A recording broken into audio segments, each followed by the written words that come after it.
Chapter 25. The Bloody Chamber. It had been weeks since Gothel ventured to the kingdom, leaving Mrs. Tittlebottom alone to manage the house and be the keeper of the keys.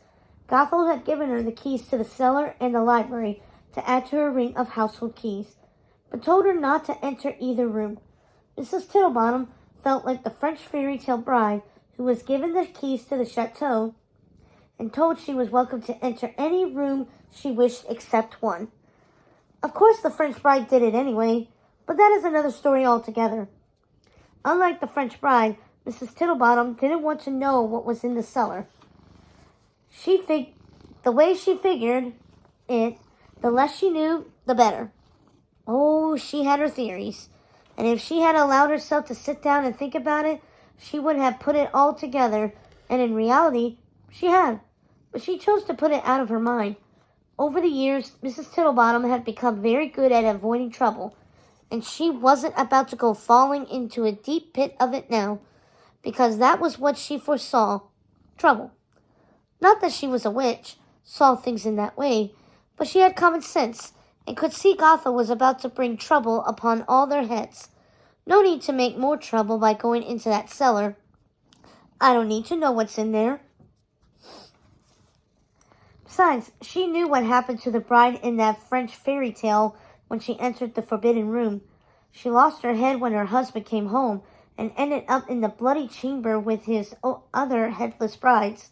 The memory of that story gave Mrs. Tittlebottom the shivers, thinking of those poor girls' bodies hung on rusty hooks in that room, their heads sitting under bell jars. Put it out of your mind, she told herself. She didn't think Gothel would do such a thing to her. But Mrs. Tittlebottom had made it her business not to go around tempting fate, or getting her head chopped off. Not if she could help it. Fairy tales are written for a reason, she thought. They were cautionary tales, and Mrs. Tittlebottom might have been an old woman, but she wasn't stupid. She spent most of her days busying herself with the baking of pies and cakes. The kitchen was bursting with them, but she found that baking calmed her nerves, and she was, after all, very worried about Gothel. More weeks passed than she supposed might for Gothel to travel to the kingdom and back, and still there was no sign of Gothel. So Mrs. Tittlebottom baked more pies and even more cakes and gave them to anyone who would take them. And just when Mrs. Tittlebottom started to worry something terrible had befallen her lady, Gothel arrived with a baby in her arms just like it was any other day. And who is this? Mrs. Tittlebottom asked, looking at the beautiful little creature in Gothel's arms. This is my flower, said Gothel.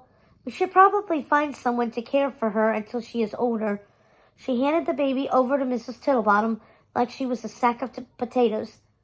Your flower looks an awful lot like a baby whose mother ate my flower. You mean this is the princess? Gothel, what in fairy wings were you thinking of taking this baby? I didn't have a choice. What would you have me do?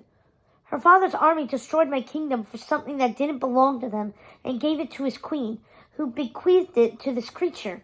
She is the only flower left. If my mother were alive, she would have destroyed them and their entire kingdom. They're lucky the only thing I took was their child. I don't know about this, Gothel. What must they be feeling now? It's one thing to take your flower back, but to take their child? I just don't know, said Mrs. Tittlebottom. She is my flower, the only one left of its kind. They destroyed almost everything I had and took my only hope of ever seeing my sisters alive again. They're not the victims here, Mrs. T. I am. Gothel could see Mrs. Tittlebottom wanted to ask her what she meant about her sisters, but stopped herself. She seemed to be considering Gothel's words for some time, while looking at the little wrinkling creature in her arms. Finally she spoke. And what should we call her? Rapunzel, said Gothel, walking away from the old woman and the child and descending into the cellar without even looking back. Well then, said Mrs. Tittlebottom to the baby, what are we going to do with you?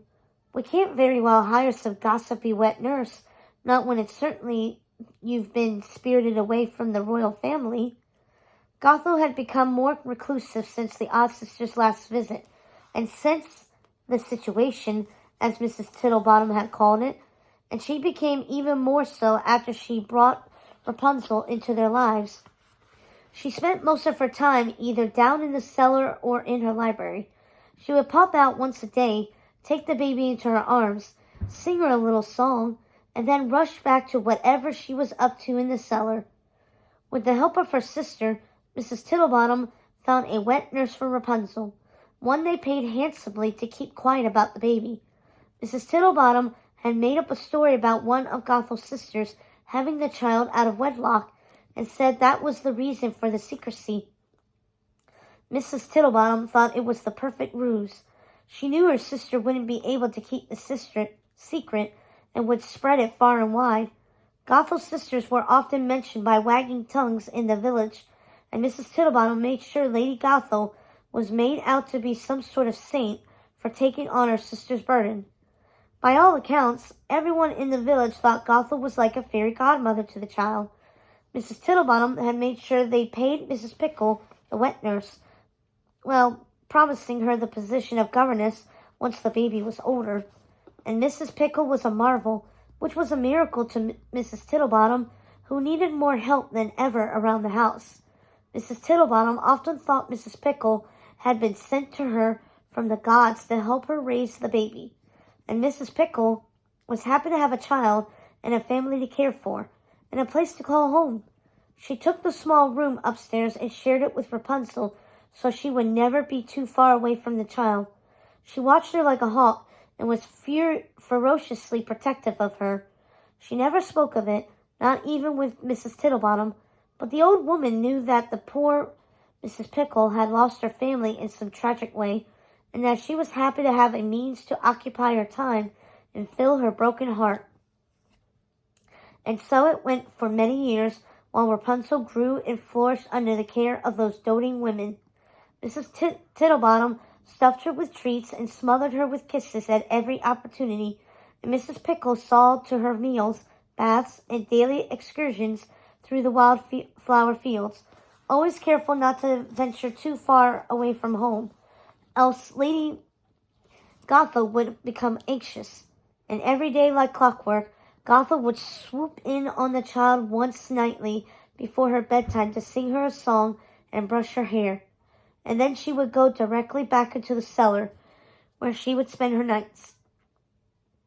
If it hadn't been for the child, Mrs. Tittlebottom likely would have left the household. Her mistress had become so peculiar, and she was so artificial when she spoke to the child, calling herself mother, singing that same song, and never calling the girl by her name, always calling her my flower. It was all too odd for Mrs. Tittlebottom, all too morbid. She couldn't help wondering how Rapunzel's parents had felt, how they must have missed their little girl, but she didn't dare bring it up to Gothel, who by the year resembled her sisters, Ruby, Martha, and Lucinda, more than ever. Gothel had taken to wearing her hair in ringlets and painting her face the way she remembered seeing those odd sisters of hers painting theirs on their last visit. It was as if she was trying to conjure them by dressing like them. A form of sympathetic magic. Gothel went on and on about bringing her sisters back when she saw fit to speak with Mrs. Tittlebottom at all, which brought Mrs. Tittlebottom nothing but confusion and vexation. But she decided to keep her thoughts to herself and focus her energy on giving little Rapunzel all the love and care she deserved, because she surely wasn't getting it from her supposed mother. Mrs. Tittlebottom felt more than ever that she was an old woman trapped within a fairy tale, and the last thing she wanted was to end up hanging on a rusty hook in the bloody chamber, or in a cellar. And the very last thing she wanted was her head to end up in a bell jar. No, that wouldn't do. Not at all. Not for Mrs. Tittlebottom.